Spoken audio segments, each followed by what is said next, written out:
akan menjadi Bu Dokter. Masih ingat kan baju ini? Iya, baju ini biasa dipakai oleh seorang dokter. Iya.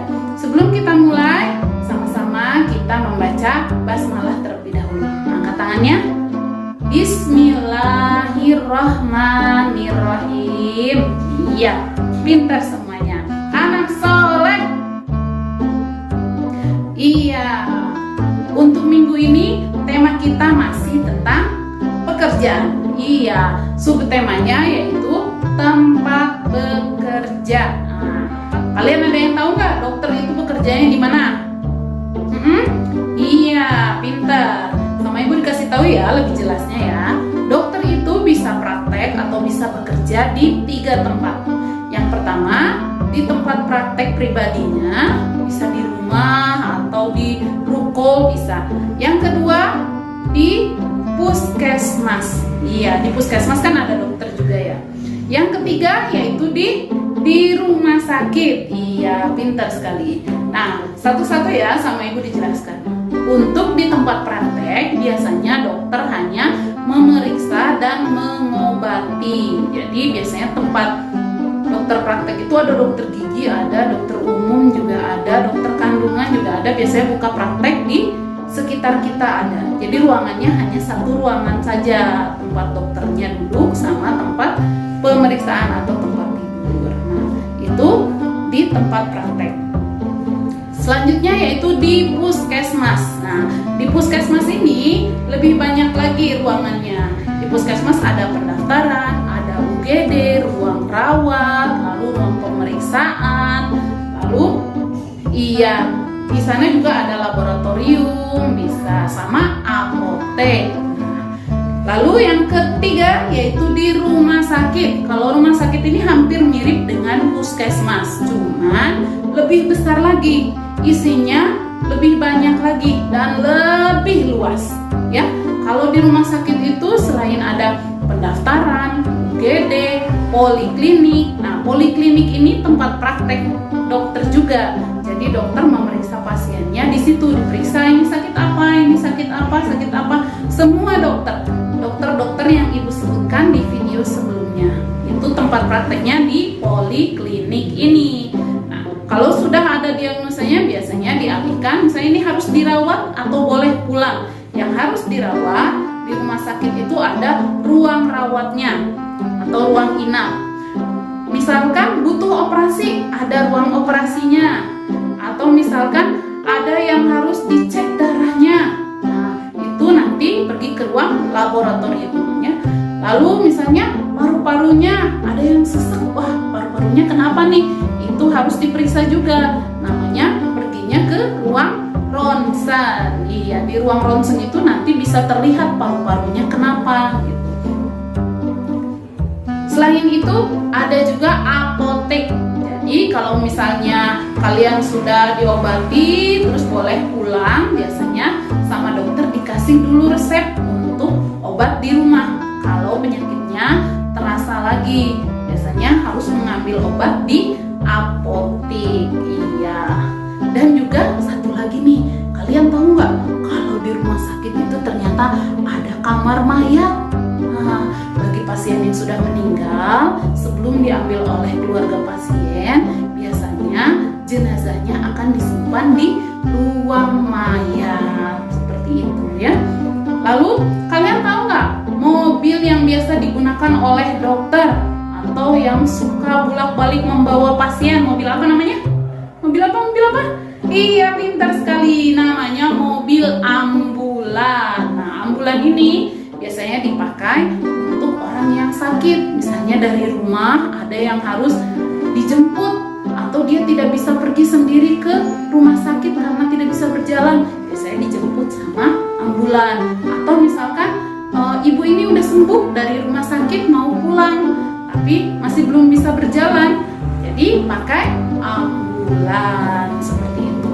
Atau misalnya ada yang meninggal juga bisa dibawa pakai ambulan untuk pulang ke rumahnya atau pulang untuk dikuburkan.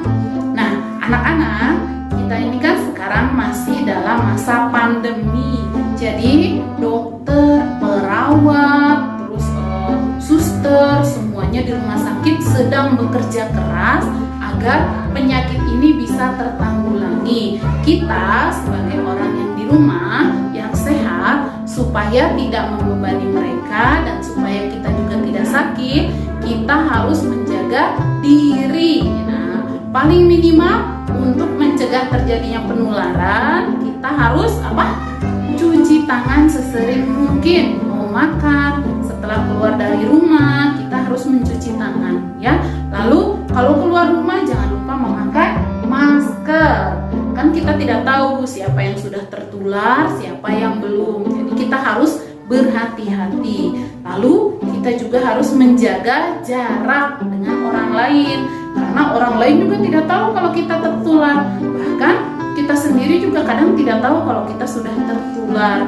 Jadi untuk mencegah, kita harus menjaga jarak dengan orang lain agar virusnya tidak makin menyebar kemana-mana, ya. Oke, siap semuanya? Iya, kita harus menghargai pekerjaan dokter, suster, perawat yang ada di rumah sakit di masa pandemi ini. Oke, siap ya?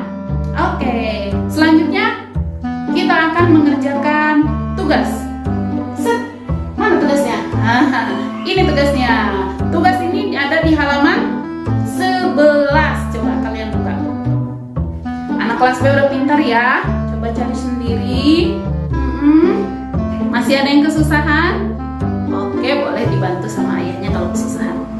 Ya, atau yang mendampingi bundanya juga boleh. Kalian semua jangan lupa siapkan bukunya, pensilnya, penghapusnya, krayon atau pensil gambarnya disiapkan, ya. Nah, sudah ketemu halaman 11-nya? Pintar semuanya, pintar. Oke, sama ibu dibacakan dulu ya. Di sebelah sini kalian bisa lihat atau kalian bisa dilihat di buku kalian sendiri. Di situ ada anak soleh dan soleha. Yuk cari jalan menuju pekerjaan masing-masing. Gambar orang di bawah ini ya. Tunggu. Di bawah itu kira-kira ada siapa saja ya? Ada siapa? Pak Pilot. Terus ada siapa lagi? Bapak petani. Lalu ada siapa lagi? Ibu guru. Bapak guru. Lalu siapa lagi? Satu lagi? Iya, ada Pak Dokter. Nah, kira-kira Pak Dokter itu bekerjanya di mana sama kalian? Nanti dicari jalannya. Ya, jangan lupa untuk memakai warna yang berbeda supaya jelas. Misalnya, Pak Guru pergi ke mana? Ke sawah? Oh, bukan. Ke sekolah. Pak gurunya beri warna merah. Jadi jalannya Pak Guru berwarna merah. Lalu dokter bekerjanya di mana tadi kata ibu? Iya, di rumah sakit. Di situ kan ada orang sakit. Nah, Pak Dokter pergi ke rumah sakit atau ke tempat orang sakit. Beri warna, misalnya kalian mau warna apa? Oranye? Boleh. Biru? Boleh. Beri jalan yang dilalui Pak Dokter dengan warna yang lain dari yang lain. Bisa ya? Siap ya? Iya, anak kelas B hebat semuanya. Iya, masih inget nggak tepuk dokter yang kemarin? Masih pada inget nggak? Seru ya tepuk dokternya? Kita ulangi yuk. 1, 2, 3. Tepuk dokter. Ambil jarum, isi obat, usap-usap, cus. Seperti itu ya. Kalian semua teriaknya boleh yang kenceng biar seru. Oke? Iya. Pembahasan kita untuk hari ini sekian dulu dari ibu ya. Semuanya mengerti? Semuanya bisa mengikuti? Oke. Kita tutup pembelajaran kita hari ini dengan bacaan hamdalah. Alhamdulillahirabbil alamin.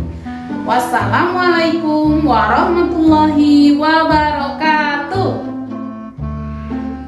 Jangan lupa